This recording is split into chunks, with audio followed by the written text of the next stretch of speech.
The story of Archie and Edith Bunker unfolds not just as a domestic comedy, but as a mirror reflecting the cultural unease of an America struggling with its own transformation. Beneath the laughter and banter of All in the Family, there lies a portrait of a man watching his world erode piece by piece, his work, his marriage, and the illusion of control that once defined his masculinity. In this episode, that erosion takes on the shape of loneliness, temptation, and humiliation, the perfect trifecta of midlife collapse, in a world that no longer obeys his rules. Archie is not simply a husband. He is the emblem of the working-class patriarch whose self-worth is anchored in labor and authority. But when that authority is challenged first by a society moving toward equality, then by a wife who begins to find her own identity, his bluster becomes defense. The flirtation with Denise, the young waitress, is less about lust than about relevance. She laughs at his jokes, calls him cute, and makes him feel noticed. In her eyes, he sees the man he used to be strong, funny, desirable. In Edith's tired kindness, he sees the man he has become ordinary, predictable, fading. That contrast drives the episode's emotional tension. The humor in the early scenes masks something deeper, the erosion of communication. Archie hides behind jokes because they're safer than honesty. When he teases Edith about her volunteer work or complains about the Sunshine Home, he's really expressing a fear that she no longer needs him. She, on the other hand, fills her days caring for others because it's the only space left where her tenderness is valued. At home, her empathy meets sarcasm. At the nursing home, it heals people. The irony is brutal. When Edith leaves one night to help an elderly friend, Archie decides to seek comfort elsewhere. The visit to Denise's apartment is one of the show's most revealing moments. The awkwardness of his body language, the nervous laughter, the fidgeting with his hat, the clumsy attempts at seduction shows a man fighting not desire but his own conscience. The dialogue, full of pauses and half-finished thoughts, becomes a map of his internal conflict. He wants to be seen, admired, desired, but not by someone who will actually follow through. When the delivery boy catches him there and jokes about having a ball, Archie's fragile self-image shatters.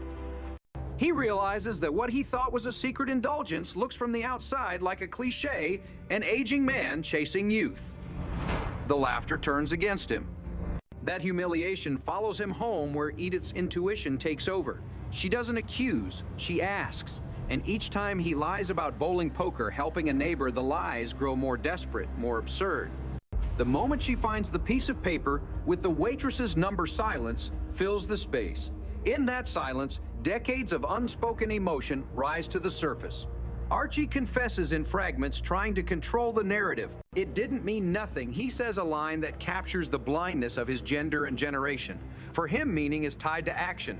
For Edith, meaning lives in intention.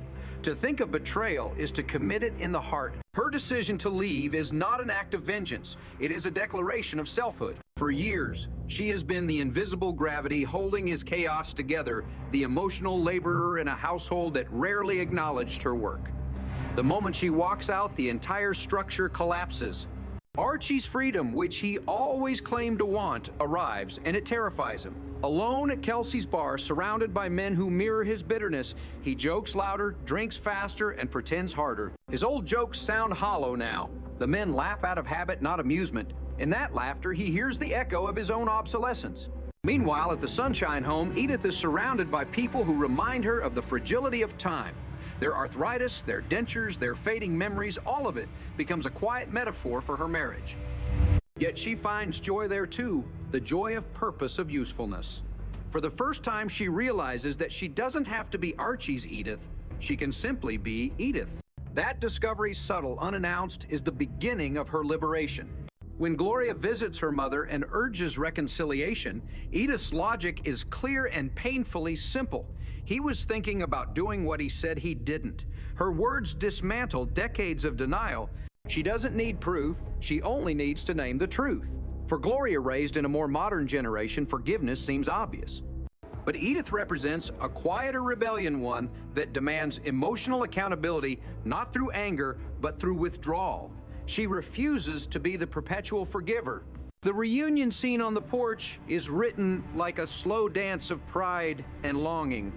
Two people who have built their lives together but forgotten how to talk without hurting each other finally share the same silence. Archie speaks first small talk about the color of the porch, his old shoulder pain, anything to avoid the subject. Edith listens patiently, as she always has. When she finally asks if the waitress was pretty, he flinches, not because of the question, but because of what it implies that she has imagined the moment he's too ashamed to describe. His repeated phrase, "It didn't mean nothing," no longer defends him, it condemns him. It shows that he's incapable of understanding the emotional currency of his actions. And yet Edith forgives not because he deserves it, but because she chooses to live without bitterness. The reenactment of their wedding vows is tender, awkward, and deeply American love expressed through humor apology disguised as laughter. "Do you take Archie Bunker until you can't take him no more?" he asks.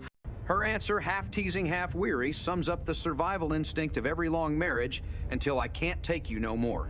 Forgiveness doesn't erase the pain. It simply allows life to continue. But the episode does not end there. In its final act, the show shifts from personal failure to systemic failure. Archie loses his job. The man who once defined himself by his ability to provide must now face the machinery of unemployment, the cold logic of bureaucracy that measures human worth in forms and identification numbers. The unemployment office scene is almost tragic in its humor.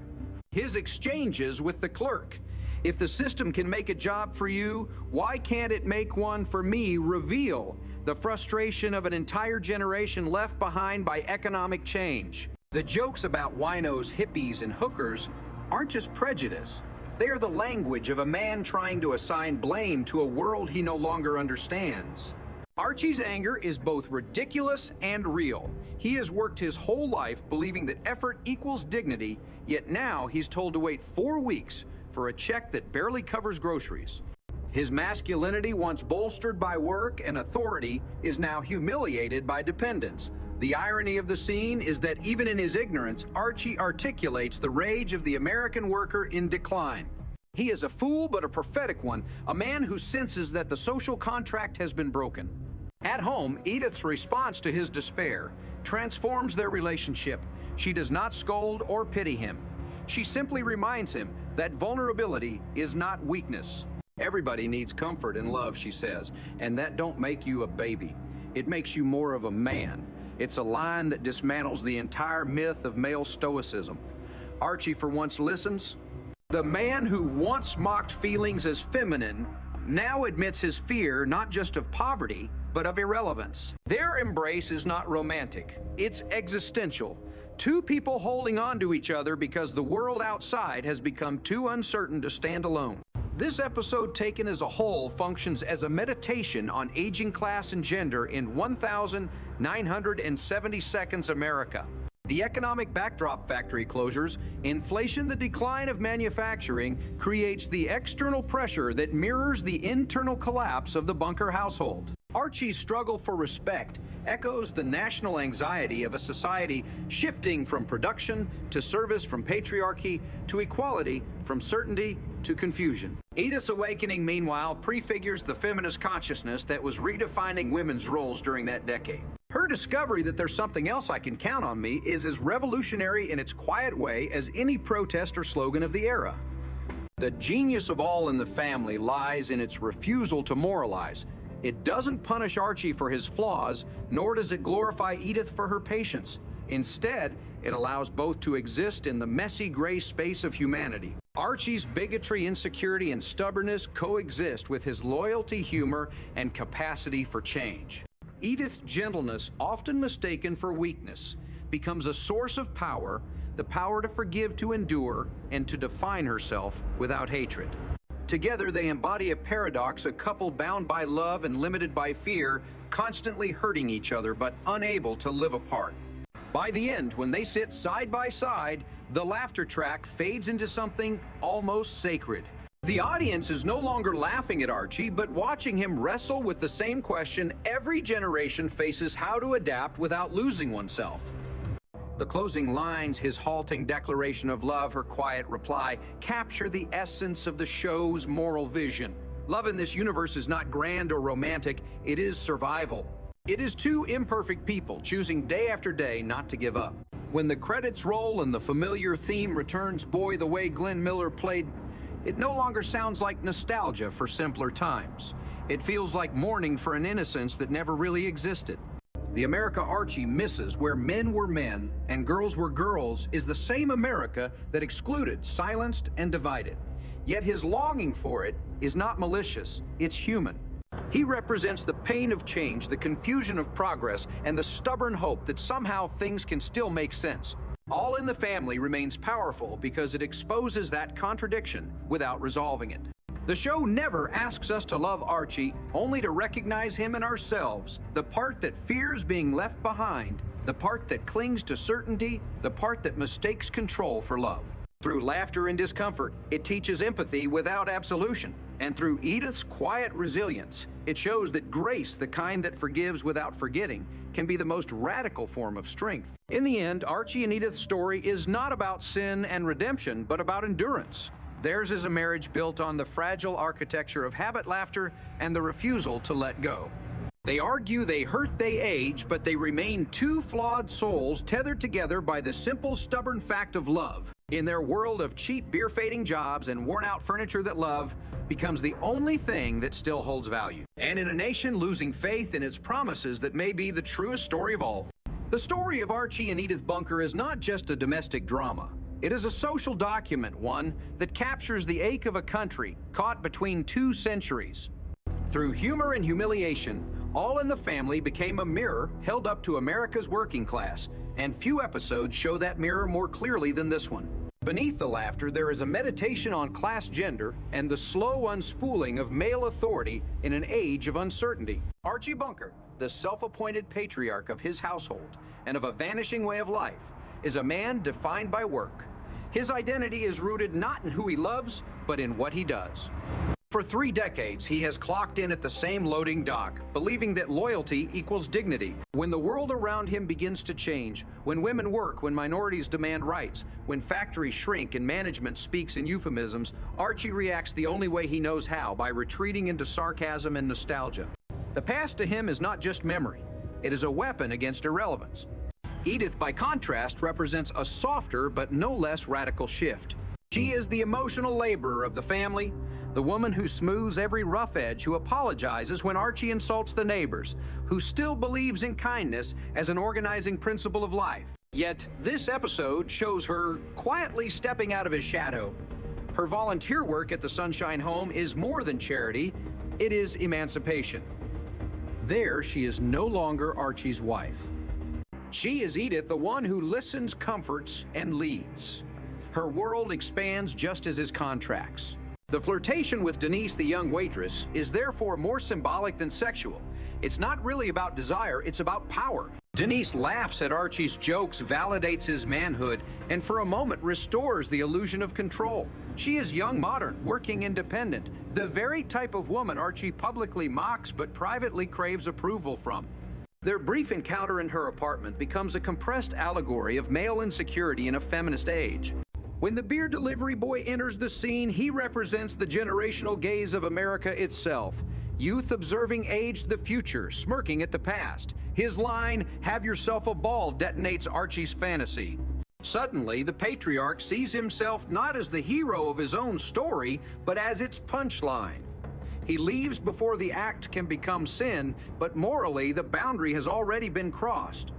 The laughter of the audience turns uneasy. We are not laughing with Archie anymore, we are laughing at him, and he feels it. At home, the confrontation with Edith plays out like a courtroom drama without lawyers. She does not raise her voice. She simply asks, "Where were you? Whose number is this? Was she pretty?" Her calmness is devastating because it denies Archie the chaos he thrives on. His defense collapses under its own absurdity. First bowling, then poker, then groceries. The lies sound like lines from a dying script of male excuses.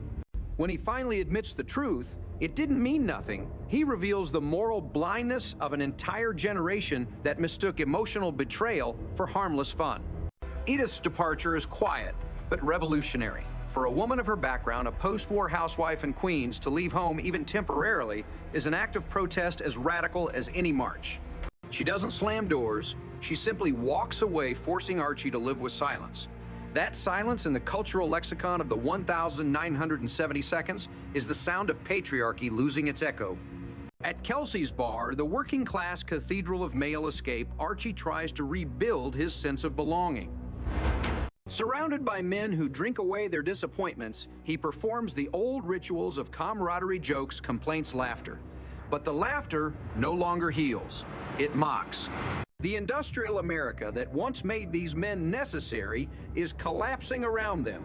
Their hands trained to lift crates and swing hammers have no use in a world of paperwork and automation. Archie's job loss later in the episode is not an accident of plot. It is the historical inevitability of the deindustrialized nation. Meanwhile, Edith's new environment, the Sunshine Home, becomes a metaphor for resilience. Among the elderly, she finds purpose. Her kindness, once taken for granted, becomes a skill. The very qualities that made her invisible at home, patience, empathy, steadiness, are what make her indispensable here. In the macrocosm of the American social shift, she personifies the transformation of feminine virtue into agency. The episode's middle act, where Gloria visits Edith, deepens the generational conversation. Gloria belongs to the post-pill America, where women debate liberation openly. Edith's feminism, if one can call it, that is intuitive rather than ideological. She doesn't speak the language of empowerment, she lives it quietly. When she tells Gloria, even if he didn't do what he said, he was thinking about doing it. She's articulating a moral philosophy that transcends feminism. It's the ethic of emotional truth. Archie's visit to Edith later on is one of the most understated yet powerful reconciliations in television history. The porch scene, bathed in the stillness of an aging evening, strips away the sitcom artifice. There is no audience laughter, no punchline, only two people confronting the wreckage of their shared years. Archie speaks of trivialities, paint colors, shoulder pain, because he cannot yet speak of guilt. Edith's simple question, was she pretty, cuts through all of that. The brilliance of her line lies in its simplicity. She is not seeking comparison. She is seeking honesty. His reply, it didn't mean nothing, is the same line he's used before, but now it trembles. It no longer protects him, it exposes him. Edith's answer, it meant something to me, is the pivot. In that moment, she stops being the victim and becomes the moral center. When Archie re-proposes to her with the mock vows, do you, Edith Baines, take Archie Bunker to be your lawfully wedded husband until you can't take him no more? It's both satire and sincerity. The humor is a disguise for vulnerability. What he's really asking is, can you still love me knowing who I am? And what she's answering between laughter and exhaustion is, I already do, but differently now. Then comes the layoff. The news hits him like a personal betrayal. After decades of labor, he is discarded by the very system he defended. The unemployment office scene distills the moral absurdity of the era. Archie, the embodiment of blue-collar loyalty, is now a supplicant in a bureaucratic maze. His outburst, if the system can make a job for you, why can't it make one for me, is not ignorance, it's clarity. In one sentence, he exposes the hypocrisy of a capitalist order that praises work but punishes workers. The clerk, young and detached, represents the new meritocracy, educated, polite, efficient, but emotionally sterile. The generational gap is not only cultural, it's structural. She belongs to the service economy that replaced his industrial one. For her, labor is a process. For him, it's a creed. The scene, though, played for laughs, forecasts the social alienation that would define post-industrial America. When Archie returns home defeated, Edith becomes his sanctuary. She doesn't offer solutions, only presence. Her line, everybody needs comfort and love, and that don't make you a baby. It makes you more of a man, is the episode's moral thesis. It dismantles the myth of stoic masculinity and replaces it with an ethic of vulnerability. Together, they sit aging embodiments of a nation still trying to learn empathy. Their marriage, like America itself, survives not because it's perfect, but because it adapts. In Edith's forgiveness, we see not submission, but wisdom. In Archie's surrender, not weakness, but growth. Viewed in historical context, the episode aired during a time when the United States was grappling with inflation, unemployment, and shifting social norms. The 1,970 seconds marked the twilight of the manufacturing middle class, the very demographic that Archie represents. At the same time, women like Edith were entering the workforce, volunteering, and discovering identities beyond domesticity. The tension between these two forces, economic decline and personal awakening, drives both the story and the decade. All in the Family uses humor as anesthesia for pain. The audience laughs to avoid crying, because what unfolds on screen is too familiar: the fear of becoming irrelevant, the humiliation of losing control, the bittersweet endurance of long marriages built more on survival than romance. The genius of the show lies in its refusal to choose sides. Archie is both villain and victim, a man shaped by his time and undone by it. Edith is both saint and realist, her goodness no longer naivety but defiance. Together they illustrate an uncomfortable truth: love does not erase inequality, but it can transcend it. When the closing theme plays, those were the days the nostalgia feels ironic. The days being mourned were not better, merely simpler for those who benefited from them. The show invites us to recognize that the past Archie longs for was built on silence. Women's silence, worker silence. The silence of everyone told to know their place. By giving Edith a voice, the episode symbolically breaks that silence. And yet, All in the Family never abandons compassion. It understands that progress comes with casualties. Archie is one of them, a man left behind not by malice but by momentum. In his fumbling apology, his clumsy jokes, his desperate need for Edith's love, we glimpse the pain of an entire generation watching the ground shift beneath its feet. The final image, Archie and Edith side by side in their worn-out living room, encapsulates the paradox of America itself. The furniture is old, the dreams are frayed, but the love, though weathered, endures. Theirs is not a happy ending, but it is an honest one. In that honesty lies the show's enduring relevance. Half a century later, the questions it raises still echo. What happens to identity when work disappears? What happens to love when equality arrives? And what happens to a nation when the people who built it no longer recognize it? Archie and Edith never find perfect answers, but in their imperfect grace and her quiet forgiveness and his grudging humility, they give us something rarer: the courage to face change without losing our humanity.